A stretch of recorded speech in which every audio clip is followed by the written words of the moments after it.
Struisbaai. Hulle kom van Meyerton af.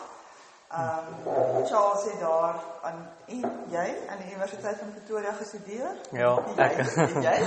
Hy het sy onderwysgraad daar gekry, maar hulle twee is nou saam in 'n bemarkingsbesigheid, Stargaze Marketing in Struisbaai. Maar Charles beplan om volgende jaar 2024 by Koninkryk Opvoedingsentrum voltyds te wees. Wow. Ja. Hy was so. Dis Baie groot van hulle. woorde daai. Dit is baie groot opvoedingsentrum. Ja. Ons het wel gister besluit dat die klein kindertjies moet daarom self die skool se naam kan uitspreek. So is nou Koninkryk Speelskool. Ja, totdat die Here dit verder vat, tot bly dit Koninkryk Speelskool. Ja, sien uit. Dis ook klaar. Dis ook klaar. Ja. Ag julle, ek het 'n woordjie gekry wat ek met julle wil deel. Net kort. In Kolossense 4 vers 5 en 6 in die boodskapvertaling. As julle met mense te doen kry wat nie Christene is nie, moet julle veral goed gedra. Gebruik elke oomblik om 'n positiewe invloed op hulle uit te oefen. Dit moet ook altyd vir mense lekker wees om met julle te gesels. Na elke gesprek moet hulle voel dat dit die moeite werd was. So 'n ingesteldheid sal julle help om te weet in watter rigting om gesprekke te stuur en wat om volgende te sê. Ja, dit was vir my so wow, toe ek dit nou in die boodskapvertaling lees.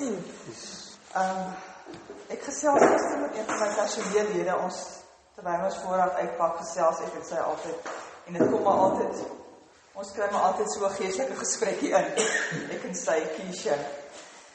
En sy vertel vir my wat so 2 weke terug gebeur het in sy van Potgieter, was baie besig die Saterdagoggend en die restaurant was vol. En sy self daarvoor by die til, sy werk by die til voor, was ook 'n rykie mense wat gewag het om weer daar gehelp te word. Sy sê toe die volgende persoon wat vooraan toe nou staan is 'n man wat nou baie ongelukkig was. Hy voel hy wil baie graag 'n bietjie kom sit in die restaurant en 'n koffietjie en 'n stukkie koek geëet het. En die restaurant is vol en toe bestel hy nou maar vol met takeaway koffie en 'n stukkie koek en dit vat nou verskriklik lank. En hy voel verskriklik ongelukkig daaroor en hy is eintlik op die punt van hy is toe nog ongeskik met Keisha. En Keisha sê dat kom toe net so kalm toe. En sy sê meneer, ek sorg vir meneer sommer nou uit. Ek het so hard geklap het. Ek sê sy los haar rykie mense wat op vir haar wag net daar en sy is om die toonbank en sy sê en sy so kyk. Dis die eerste tafeltjie in die restaurant is beskikbaar. Het was net nog vol. En sy sê, meneer, kom sit jy sommer net hierso. Ek gaan nou vir jou uitsort. En sy het vir hom gou daar so georganiseer vir 'n takeaway stukkie koek en 'n koffietjie en vir 'n tydskrif in sy hand gegee en vir hom gemaklik gemaak. En sy sê toe hy nou 5 minute later weer by die til kom om nou te kom betaal, toe sê hy vir hy voel nou verskriklik sleg. Sy sê, hoekom dan meneer?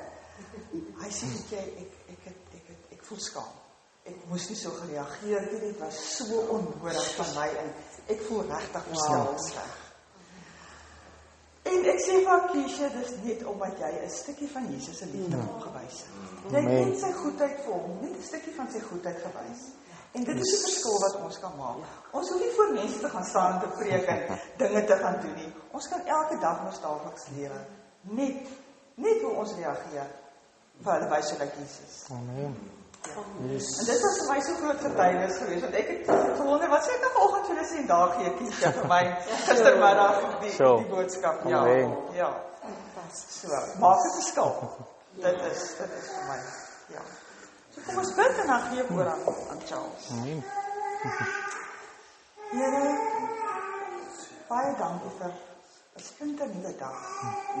En splinternuwe geleenthede waar ons 'n verskil kan maak. Here, help ons sodat ons met elke persoon met wie ons in die loop van die dag aan aanraking kom, net 'n stukkie van U kan wys. Dat ons vir daai persoon 'n lig kan wees. Waar hy miskien nie meer hoop het nie. Dat ons net sy vlammetjie weer kan aansteek, dat hy hoop het vir die dag. Here, dan bid ons vir Charles en Bernice. Ons sê ook vir hulle dankie. Vir hulle positiewe spoor wat hulle laat. Ja, hulle is ons 'n groot blessing. En ek vra ook om vir hom te seën vandag met sy woord wat hy vir ons bring. Dat elke woord wat oor sy lippe kom, net van U afkom. Seën ons elkeen verder sodat ons ontvanklik ook sal wees en 'n stukkie van Charles se getuienis ons eie kan maak. So, amen. Amen. Dankie. Hallo julle almal. Pastoor. Welkom.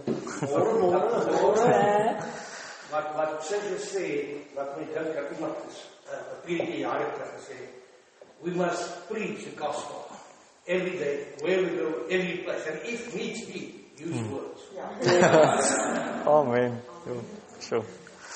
Ja, yes, ek is amazed, ek glo en vertrou regtig dat die Here vandag 'n afspraak het met elkeen hier en ek vat dit nie per toeval dat ek aan die woord is nie. Aan die tyd my 2 weke terug al gevra, maar die hele tyd nou bly dit op my gedagtes, wat gaan ek nou sê en wat sê ek nie, en tot gisteraand het ek nog nie geweet nie. Ja, mense, ek dink wat vir my net waar geword het van 'n getuienis is dat jy deel wie Jesus vir jou is. Jy deel dit wat jy glo. En as ek enige iets, as ek dit probeer afwater of ek probeer iets nie sê nie of iets probeer, dan is gewoonlik daai goed wat jy nie wil sê nie wat die grootste impak maak. Dan voel ek myself dit is, dan raak mos nie oor wie ek glo Jesus is nie. So dit is wat ek vandag wil doen en regtig nie die eer vir hom gee. So dit is kingdom business en dit wat ek deel is nie noodwendig besigheidsrelated of van toepassing op entrepreneurskap of enigiets nie, maar dis van toepassing op elke aspek van ons lewe, net oor God se goedheid, sy faithfulness in ons lewe wat oneindigend is. Ja, baie dankie dat julle hier is elkeen, ek waardeer dit. Ja, my getuienis begin letterlik van geboorte af. Ek is soos ons julle gehoor het, kom ons van Meyerton af, Valdriehoek area. Ek is op Vereniging Hospitaal gebore en gaan al die perd agter die polse. Ja, en my ouers is uitmekaar uit toe ek nog net voor ek 'n jaar oud is, toe is hulle al uitmekaar uit. En my ma is toe Namibië toe, sy trek Namibië toe saam met wie my stiefpa nou is, maar hy was nog nie op daardie tyd my stiefpa nie, maar sy is saam hom Namibië toe en ons bly toe agter, ek en my suster. My suster is 4 jaar ouer as ek en op daai stadium was my pa se omstandighede so dat ons nie by hom kon gaan bly het nie. En ons gaan bly toe by my ouma, by my ma se ma. En dit was toe nou so vir die eerste 3 jaar van my lewe wat ons by my ouma hulle bly.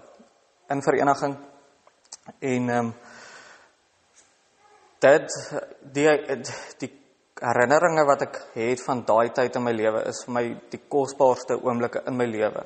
Dit is waar my geloof alreeds van kleins af, van geboorte af, glo ek, het die Here my geroep en homself aan my kom openbaar. En spesifiek onthou ek het so 'n geel trekkertjie gehad waarop ek gery het met pedale. Ek ry op so 'n trekkertjie in die yard. En eendag het ek 'n duidelike ervaring gehad waar die Here met my kom praat het. Op 3 jaar oud en hy het vir my kom verseker dat ek nooit in my lewe alleen gaan wees nie. Hy was soos 'n maatjie vir my want ek was eintlik 'n stil kind, alleen kind. Hy was met wie ek gepraat het elke dag op 3 jaar oud. Ek het boom gaan klim, maar ek weet Jesus is by my. Ek weet as ek hier met die hond speel, is Jesus by my. Dis al wie ek om my voel en hy het homself aan my kom openbaar. So daar was nooit 'n tyd in my lewe wat ek 'n radikale ontmoeting en 'n omkering moes maak. Ek het geweet daar's vir my geen two ways about it nie, dat hy bestaan, hy's 'n lewende God en hy kies ons en maar ook met groot rede dat hy homself op 3 jaar oud aan my kom openbaar, want toe die jaar na dit toe ek 4 jaar oud word, my sussie 8 jaar oud op daai tyd, toe was my pa se omstandighede sodat hy toe besluit ek en my suster gaan nou by hom bly en hy het 'n vrou ontmoet, ons gaan saam by die vrou se huis intrek en ja, dit was vir ons baie swaar, want soos ek sê, dit het die eerste 3 jaar by my ouma hulle, ek wou net daar bly, want dit was waar ek die Here se tasbare teenwoordigheid gevoel het. My ouma was so gelowige mens, my ouma is genees van kanker en wonderwerke het gebeur in die huis waar ek meeste van my kinderjare deurgebring het. So ek het sy krag, sy presence konstant ervaar. So om weg te gevat word van dit was vir my regtig swaar in daai opsig, maar wat toe nou nog erger was die huis waartoe ons toe trek, saam met die vrou en goed. Ja, van daar af was dit soos 'n afdraande pad. Sy het 'n seun gehad, 'n ouer seun, baie ouer as ek en my suster. En nou kan jy self indink, goed gedoen wat aan my en my suster en ek kon vrykom. Ek dank die Here dat ek kon vrykom van al daai goed. My suster aan die ander kant nie tot so mate dat sy vandag regtig in vryheid loop nie. Ek glo ook dat dit gaan verander. En dit was net so, as ek terugdink, dit was regtig die donkerste tyd in my lewe. Want dit het die letsels wat daai die gebrokenheid wat sy tol geëis het uit daai gebeurtenis uit was vir jare daarna, en alles vat jou terug na daai een spesifieke oomblik in jou lewe toe. En ek besef net, ek kon jare later in my lewe kon ek identifiseer waar die vyand my identiteit kon probeer steel. Want as hy dit kan doen, dan oorwin die vent. Ek weet nie, hy kan seker nie oorwin nie, maar dan kry hy iets reg. Maar hy probeer net jou identiteit kom steel. En soveel uit my pa was nie bewus van al die omstandighede nie. Ek was nooit vir my ding dat ek hom moes kwaadlik neem vir die feit dat ons daar was nie. Hy was regtig nie bewus van alles nie. Deur die dag, as my suster nou skool toe is en goed, dan's ek alleen saam met die vrou by die huis, dan trek sy vir my suster se klere aan. Sy wou letterlik vir my identiteit verander, en slegte ding is, vir 'n lang tyd in my lewe het ek geglo, kon ek nie my identiteit vind as 'n seun van God nie, as 'n man van God nie. En ja, ons is daar uit, seker 2 jaar of wat ons in daai omstandighede was, toe is ons terug na my ouma toe. Waarheid het uitgekom en alles, en ons is terug na haar toe. My pa het die vrou gelos, en toe is ons weer by my ouma, en dit kon herstel bring, want toe was ek weer in sy presence. Dit was vir my lekker, my happy place geweest, regtig my plek waar ek hom kon leer ken en 'n dieper verhouding met hom kon kry. En ja, so toe ontmoet my pa my stiefma met wie hy vandag getroud is. En so sy omstandighede toe nou weer verander, en ek dink ons is, toe ek 8 jaar oud was, toe trek ons nou na my stiefma toe, en daar het ons gebly vir die res van my skoolloopbaan. Ek het groot geword saam met my suster en dan my stiefboetie en stiefsussie. My stiefboetie is vir my eie broer vandag. Hy stap ook 'n amazing pad met die Here. Hy het 'n radikale omkeer gehad in sy lewe. Maar ons moes ook 'n pad stap. Ek meen, as 2 gebroke huishoudings by mekaar kom, is dit nie ewe skielik 'n patch en 2 halftes is by my, dit is 'n gebreekte kombinasie van dit chaos en 2 lewens probeer by mekaar kom, maar dit kan nie regtig nie, want elkeen het sy eie dinge. En maar vandag as ek terugkyk, kon ek regtig ek moes baie mense vergewe het. Regtig op pad van vergifnis stap en die Here het regtig my in staat kom stel om mense te kom vergewe. Bonatuurlik, dit is sy genade. Ek kan dit nie beskryf nie. Iemand in my familie het eendag van my gevra, maar hoe kry jy dit reg om mense so net te vergewe? Maar die persoon het nog nie stap nie in 'n verhouding met die Here nie en kon nog nie 'n veranderde hart ervaar nie en hy verstaan nie genade nie. Hy verstaan nie die feit dat ek iemand kan vergewe omdat Jesus my vergewe het en omdat hy ook daai mense wil vergewe nie. So dit is vir my die grootste getuienis is die feit dat ten spyte van kon ek daai mense vergewe het, maar ook het die Here ek gaan nou by ander maniere kom hoe hy die herstel gebring het op die einde. Ja, so ons is toe nou word groot in Meyerton, en soos ek gesê het, dit was nie maanskyn en rose nie, maar dit was definitief nie die vorige omstandighede nie.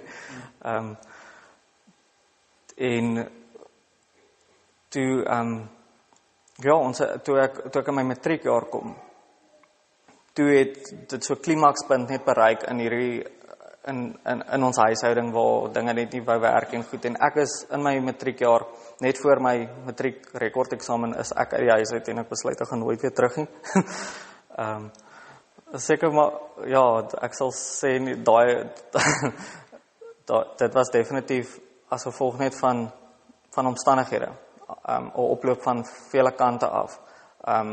Op daai stadium was ek definitief nie in 'n sterk verhouding met die Here soos wat ek nou is nie en ek baie vrae gehad nog steeds so dit alles speel 'n rol in die feit dat mens sekere besluite maak en ek is toe uit die huis uit, ek gaan na my tannie toe. My tannie is vir my 'n ander ma in my lewe. My ouma hulle was op daai stadium bly in Durban. So ek kon nie by haar gaan bly het nie, anders sou ek maar ek gaan bly by my tannie want ek moet nog steeds by die skool uitkom. En sy neem my in die huis in, maar my pa was briesend kwaad. Hy by my net kom wegruk daai, want hoe durf ek nou uit die huis uit gaan? En ek was rebels daai stadium, maar dit was die enigste uitweg wat ek gesien het. En so is ek uit die huis uit en ek onthou nog hoe ek vir Bernice gebel het en ek sê vir haar, ons was nog nie saam nie, maar ons was saam op skool, ek bel haar, ek sê vir haar, ek is nou uit die huis uit, maar ek het niks vir my eksamen vir môre nie. Sy moet vir my alles stuur, dat ek kan leer vir die eksamen wat môre voor lê. En ja, ek dink, nou is ek na skool, klaar met matriek en kom op universiteit. Nou, universiteit is 'n ander ballgame, want daar word jy die geleentheid gegee om nou jouself te gaan probeer vind. En ek met my half onsekerheid nog, die Here het my kom laat vergewe uit my, kom uithaal uit my omstandighede uit, maar ek het nog nie my ware identiteit in hom gevind nie, op daai stadium nie. En ja, so nou is ek op universiteit en ek vra nog die vrae en maar jy soekend, jy gaan na al wat 'n kerk toe is om die antwoorde te kry.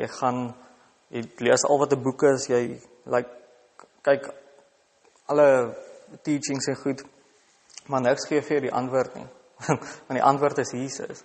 En ek kan regtig met eerlikheid sê dat ek Jesus leer ken het vir wie hy is in die laaste 2 jaar, nog meer die laaste jaar wat ons in Struisbaai gekom het, want ek en Bernice het nooit eintlik regtig volwaardig in die klaarwerk van die kruis geleef nie. Ja, en eers in die laaste paar jaar, 2 jaar, 3 jaar het hy regtig aan my identiteit kom werk. En een groot vraag, ek meen, almal vra dit, al sê jy doen nie, is, hoekom sou die Here nou jou dit toegelaat het? Ek wil nie eers daai woord gebruik nie,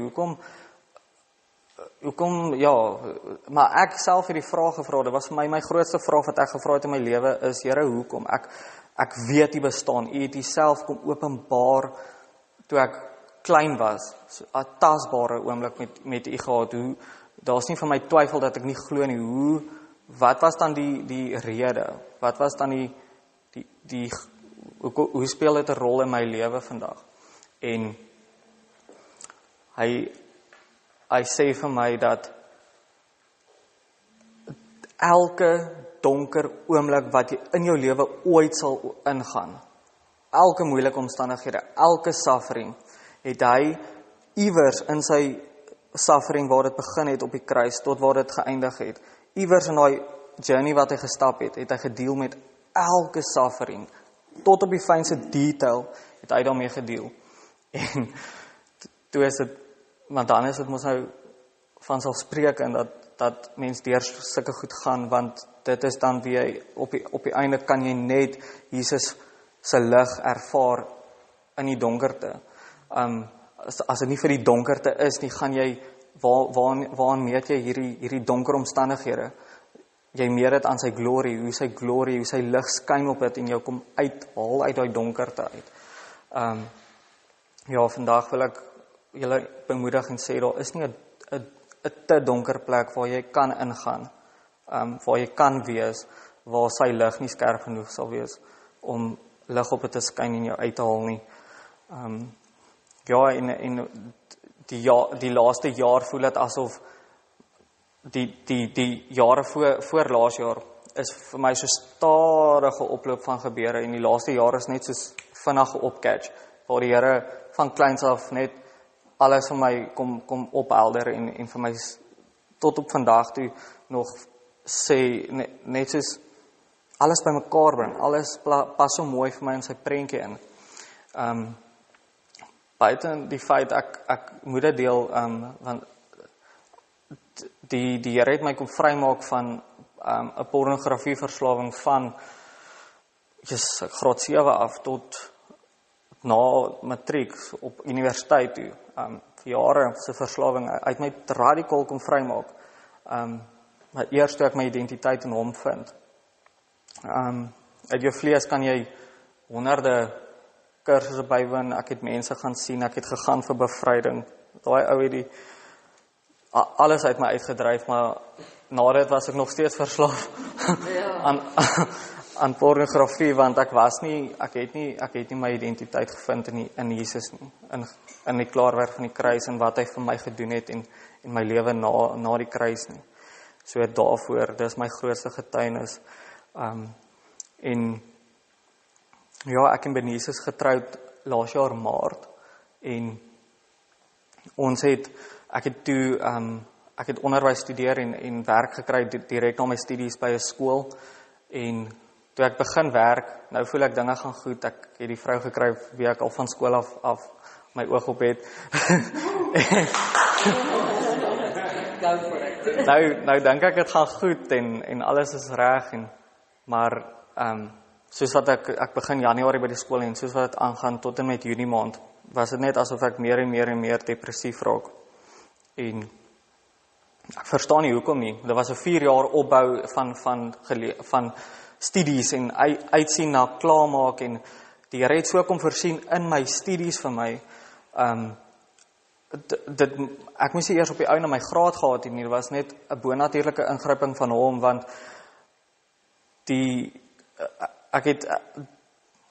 daar was probleme met finansies en goed, en ek kon nie dadelik gaan studeer het na skool nie, so my pa moes eers geld bymekaar maak, en toe dit uiteindelik daar was, toe moes ek nou mooi kyk ook, waarvoor betaal ek, laat ek nie onnodig goed betaal nie, so ek het net die probeer om die bare minimum vakke voor te registreer, dat mens nog geld spaar op die einde, maar ek het op die einde nie eers besef, ek het nie genoeg vakke vir al die krediete wat ek moet hê nie.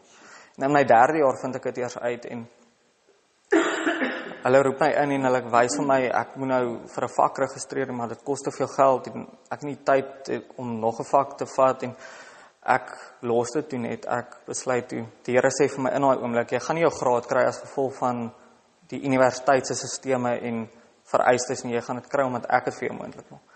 En ek los alles net so, en op die einde het ek 'n ondersteuning vir my graad, en sonder om enige aanpassings te maak of ekstra vakke te vat. So ek was op hierdie hoogtepunt na die studies, ek was excited om te gaan begin werk. Nou begin ek werk en hier is dit nie soos wat ek gedink het nie.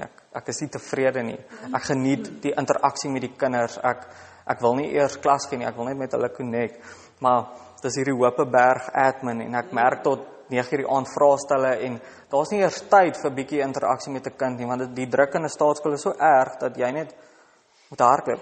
Ek sê Here, dis nie waarvoor ek geroep is nie. Ek is geroep vir die harte van die kinders. Ek moet met hulle connect. Maar ek kry nie daai geleentheid nie. Ek weet jy kan dit skep en jy kan praat en ja, maar dit's nie ek sou nog steeds nie 100% in dit gewees het as ek daar gebly het nie.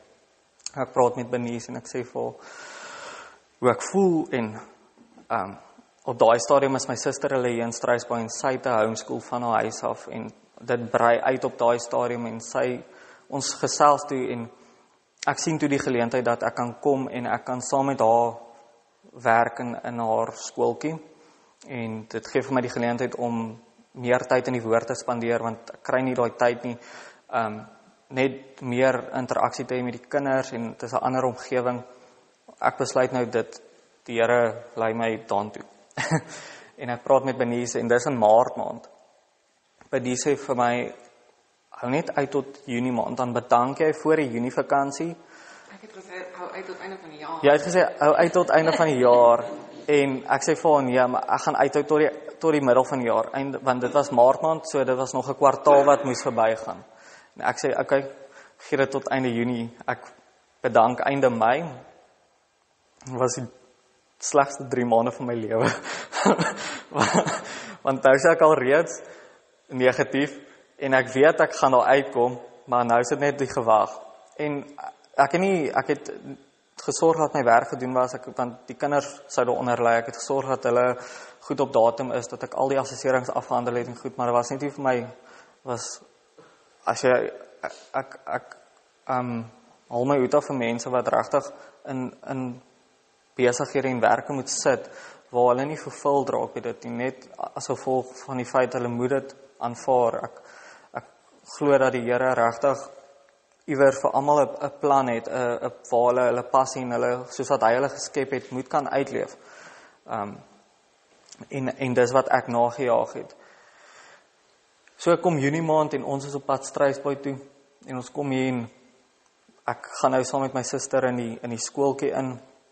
Dit was baie lekker, baie intiem, min kinders, jy kan lekker met hulle connect maar so gaan die skool die skooltjie gaan agteruit. Sy verloor kinders en hulle omstandighede verander. Hulle moet skielik ook dringend ander manier van inkomste kry. Soos op die einde, sy het gesê ek moet die skooltjie oorvat want sy kan nie meer aangaan met dit nie. Dis nie vir haar winsgewend genoeg nie. Ek moet aangaan, maar dit sou beteken dat ek 'n perseel in die hande moes kry. Ek het nie daai finansies op daai stadium gehad nie om 'n skool te registreer of die regte perseel te hê, want anders het die moeilikheid van die munisipaliteit af en so aan. Ek besluit toe ook net as die skool toemaak, as die skool toemaak, dan gaan ek ook nie voort met dit nie. Dis net nie vir my moontlik nie. En so nou is ons weer op daai punt waar, maar Here, ek het gedink dit is nou die ding. Nou is ons hier by niks en ek moet 'n ander plan kry. Ek besluit op daai stadium om betrokke te raak by Stargaze Marketing, wat redelik gevestig was op daai stadium. En dit sou ons dra, maar ons moes nou aanpas, want my salaris is nou heeltemal weg. En die oomblik toe ek betrokke raak in Stargaze, wat regtig nie op 'n slegte plek was op daai stadium nie, verloor ons kliënte links en reg. Dit was laas jaar September se kant wat die besigheid sy laagste punt in sy geskiedenis bereik het. En ons is op daai stadium maandeliks minus R20,000 in die skuld, want dis besigheid, uitgawes en alles. En ons moet geld leen om ons kar te betaal en om huur te betaal by ons ouers. En seker vir 2 of 3 maande wat dit so gaan, wat ons regtig mismoedig is oor ons finansiële situasie. En ons iewers het daar net dit was soos 'n weerligstraal wat my en Bernice tref. dat ons net ons gedagtes moet verander. Dat ons net ons posisie moet verander, ons geestelike posisie, net fokus op Jesus, of ons het geweet, toe ons al ons nou die bediening van die klaarwerk van die kruis ontvang, en ons glo hierdie goed, dit is vir ons kos. Ons kan nie meer van dit kry vandat ons in Struisbaai kom, ons kan nie genoeg dit najaag, die regtig die genade van Jesus Christus wat ons in elke omstandighede kan kom red nie. So ons fokus toe op dit, en regtig omdat ons net geen ander keuse het nie. Maar die oomblik toe ons dit doen, ons voel beter, ons is so positief, ons vertrou die Here vir die kliënte om in te stroom, en daai maand betaal ons al ons rekeninge sonder om geld te leen, maar op die boeke is dit nog steeds minus R20,000.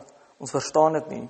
Ons Benies het in daai tyd nog budget gehou. Sy maak seker, sy maak noteer elke inkomste en sy noteer elke uitgawe. En op die spreadsheet onderwys dit minus R20,000, maar ons het hierdie maand nie geld geleen nie. Ons kon alles betaal, ons kon oorleef. Maar dit is net 'n bonatuurlike werk van die Here. En ek probeer ook tussendeur my voete vind, want ek voel nog steeds mismoedig, omdat ek weet nie of Stargaze die eintlike plan is nie. Ek weet nie of dit is waar ek het dan nou 4 jaar onderwys studeer. Ek het 'n passie vir kinders om met hulle verhouding te bou, maar nou is ek in Stargaze. Wat is die plan gewees nou met my 4 jaar graad wat ek moes doen? Het kan nie net 4 jaar van niks wees nie. En die Here kom bemoedig my en sê ek moet vasbyt. En ek geniet die werk wat ek doen in Stargaze. Ek is in beheer van die design kant. Ek het 'n kreatiewe, ek hou van kreatief wees, so ek design die advertensies en die webtuistes en goed. En ja, dit is waar ons nou is in ons lewe, is regtig vir ons. Die Here het alles kom herstel in hierdie laaste van laas jaar September maand, wat die laaste maand is. Dis so perfekte tydsberekening van die Here. Hierdie maand September, Oktober, ja. Hierdie maand was die beste maand in Stargaze nog. En ons gee regtig al die eer aan die Here. Ons sien sy hand in die laaste jaar in ons lewens, in ons besigheid. Dit is nie omdat ons iets anders gedoen het, of ons strategie verander het of iets nie. Ons het in fact minder begin doen uit ons eie uit. Ons het in sy rus ingetree, ons het oorgegee, totale surrender, en jy moet jouself so leeg maak van jou eie dinge, dat hy totaal 100% kan kom en sy werk doen binne jou. En dit is waarvan ek vandag wil getuig, is sy oneindige getrouheid, faithfulness in mense lewe. Ja, en ons, die feit dat ons by Koninkryk Woordbediening kom, dit is voor die hand liggend. Dit was die eindelike rede hoekom ons Struisbaai toe moes kom. Ek het gedink is vir die skool of vir wat ook al, maar dit was die rede. Die skool wat volgende jaar voor lê, dit dra alles by tot die Here se perfekte wil en plan vir sy lewe vir my. En ek eer hom daarvoor, ek dank hom vir sy genade en vir sy liefde. Ja, ek wil vir julle 'n liedjie speel wat in die laaste van sy laaste 3 jaar, selfs al het ek nie, ek voel daar 'n radikale ommekeer in my lewe gekom vandat ons hier is by Koninkryk Woordbediening, in die tipe, in die manier van woord wat ons kry, wat ons nie nooit aan gewoond was nie. Ons het baie wetties, was baie wetties georiënteerd gewees. Ten spyte, ek het die Here persoonlik geken, maar dit was gebaseer op 'n wettiese beginsel. En eers die laaste jaar het hy my kom vrymaak van die wet, totaal en al. En hierdie liedjie wat nou al 3 jaar met my praat nou in die laaste paar dae meer met my. Dis 'n wêreldsliedjie, dis 'n liefdesliedjie wat 'n ou vir sy meisie kan sing, maar ek kan dit nie anders luister as Jesus wat dit vir my sing nie. En ek wil dit met julle deel, dat Jesus dieselfde liedjie vir julle sing, want dit gaan oor sy genade wat boundless is, wat daar nie boundaries is op sy genade nie. I will fight for you. I always do until my heart is black and blue. And I will stay with you. We'll make it to the other side like lovers do. I'll reach my hand